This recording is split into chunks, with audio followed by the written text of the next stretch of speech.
Welcome back everyone to the ARA Finance video series. Today we're going to be diving into some new Zcash updates and progressions within the space.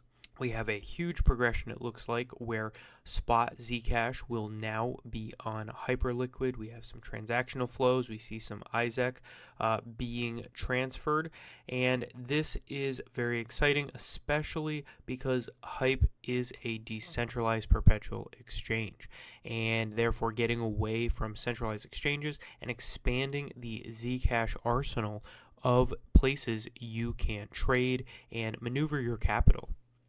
So really exciting, especially as we start to see more perpetual action and more trading action surrounding the Zcash asset. So we also have a major progression as well too. Zcash, there is public Zcash and there is private Zcash. A user can shield their Zcash, and over 30% of all Zcash are now shielded. So this is a major progression. We have seen a major uptick. We were only at about 2.5 million Zcash in April, now sitting at more than double here, close to the 5 million Zcash mark. So this is a major progression considering there's only a total of 21 million Zcash. So we are on our way to shielding all of the Zcash, making the Zcash that users utilize private and more like the 70s, 80s, and 90s of cash, in contrast with the CBDCs and the public nature of Bitcoin that is of current. I think there was another great post as well here by Naval, and this is that Bitcoin is insurance against fiat, Zcash is insurance against Bitcoin.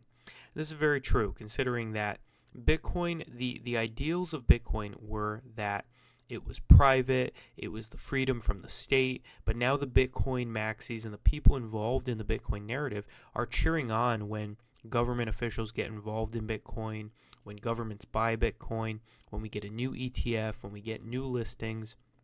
That's all good and great, but the reality is that all Bitcoin transactions are traceable and they are censorable in terms of people are going to be monitored and they are going to be judged based around the transactional flows that occur. Zcash offers a two-way street where you have the public chain and then you also have the shielded pool. So by providing and offering that, you offer probably a stronger narrative than what is Bitcoin. Bitcoin has gotten the mass adoption, and Zcash is in the growth stage of figuring out whether it can also get the mass adoption that Bitcoin got.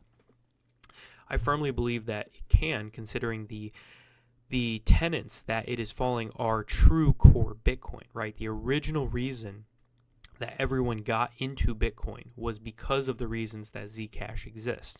So therefore, Zcash has the strongest narrative as of current right now, as well as it is marketable, is represented well on centralized exchanges, and obviously there are trade-offs that have been made to make that happen, but why wouldn't they want to do the Bitcoin trade again as well? So this is really exciting going forward, especially too, if you're a government organization, you do need privacy on your major transactional flows if you are to enter the crypto space. You do need a shielded transaction.